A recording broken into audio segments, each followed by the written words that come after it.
Hey guys, we're over here on Seminole, I believe, in southeast Grand Rapids. Checking out the house. Beautiful home, brick home.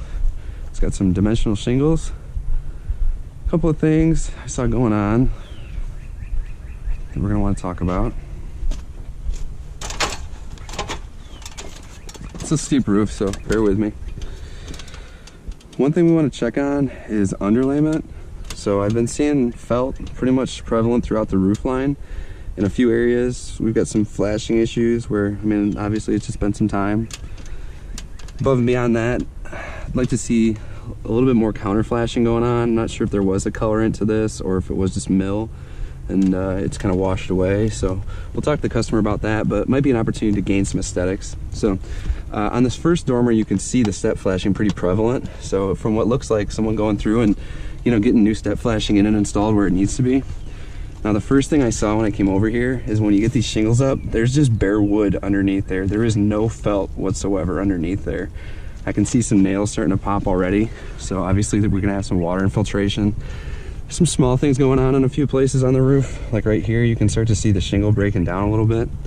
Otherwise, on the back side, not too terrible, but there are some nail pops and they're starting to happen up here towards the top. Part of that's going to be the sunlight, so we're going to have a lot of expansion and contraction going on.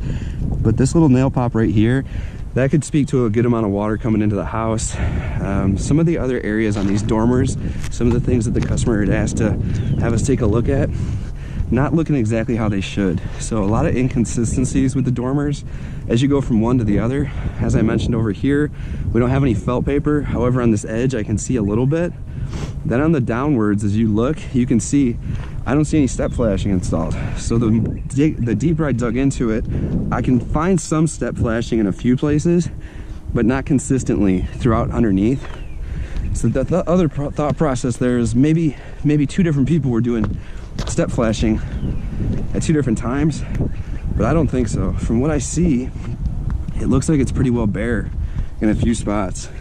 And that's going to be consistent on the backside as well. I did an inspection over there. It's hard to tell. Some of these areas, like I said, you can see and feel the step flashing in place. Others, it feels like it's gapped or it's non-existent, one of the two. Not 100% without obviously ripping everything off, but some of the nail pops happening in a few other areas on the roof line just as we kind of walk it. Overall, the shingles are holding up well. So the negative in this situation is it's just a substrate. Somebody probably trying to go a little more cost effective on the components underneath the shingles. And unfortunately, this is what we run into. So one of the advantages, obviously, with the white and then the way the wood is chewed up would definitely be to run some new PVC. That's what I think we're going to talk about.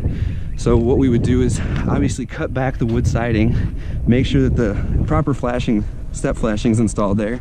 And then when we go to replace it, we'd be able to go through and put a new PVC board in place. The big advantage there is obviously one, the water won't do anything to it, and then two, from an aesthetic standpoint, it'll blend in really, really well with these dormers. You'll never notice it, you'll never need to paint it, and then again, we can get all that step flashing that we need to in place, which will help significantly. This side of the roof line, on the brick wall, I would say we have to reflash it. With the caulking breaking down and everything, there's no way we'd be able to warranty something like that to stand behind it, especially with what we're seeing with the step flashing and the inconsistencies from one facet to the other.